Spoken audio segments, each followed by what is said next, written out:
Pourquoi Frank Warren veut-il organiser la revanche entre Zhang et Parker au lieu d'un combat entre Bacol et Zhang?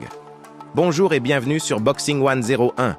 Aujourd'hui, nous allons discuter de la stratégie de Frank Warren qui préfère organiser une revanche entre Zhilei Zhang et Joseph Parker plutôt que de donner une chance à Martin Bacol d'affronter Zhang. Pourquoi Warren semble-t-il freiner l'idée d'un Bacol versus Zhang? Quelles sont ses véritables intentions? On en parle tout de suite.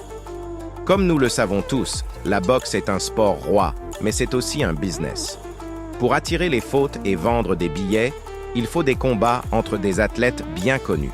C'est pourquoi la revanche entre Parker et Zhang semble plus bénéfique sur le papier.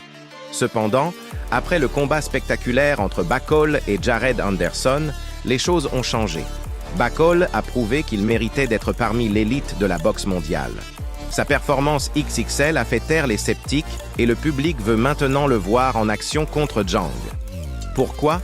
Parce que Bacol et Zhang sont des combattants de gabarits similaires, avec des poids et tailles comparables. Ils sont tous deux de puissants punchers, mais Bacol a montré qu'il pouvait encaisser mieux que Zhang. Les fans veulent voir s'il a aussi l'endurance nécessaire pour tenir 10 ou 12 rounds contre un adversaire de ce calibre.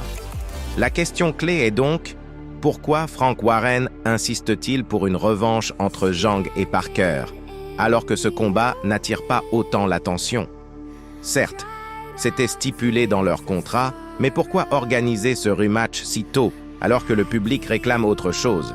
Ce que je dis n'est pas inventé.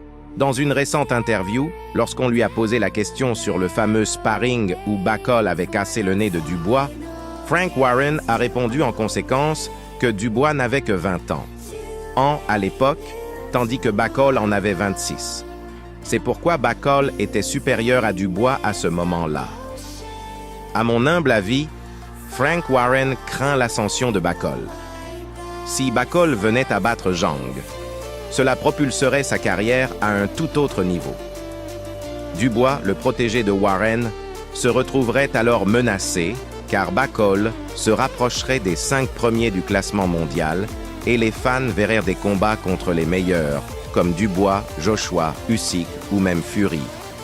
Warren, en tant que grand promoteur, sait que créer des champions nécessite une gestion stratégique. Il voit déjà comment Bacol pourrait être propulsé en cas de victoire contre Zhang. C'est peut-être pour cela qu'il préfère retarder ce combat, afin de protéger ses propres intérêts. Mais la vérité est que le moment de Bacol est venu, et rien ne semble pouvoir l'arrêter dans sa quête du sommet.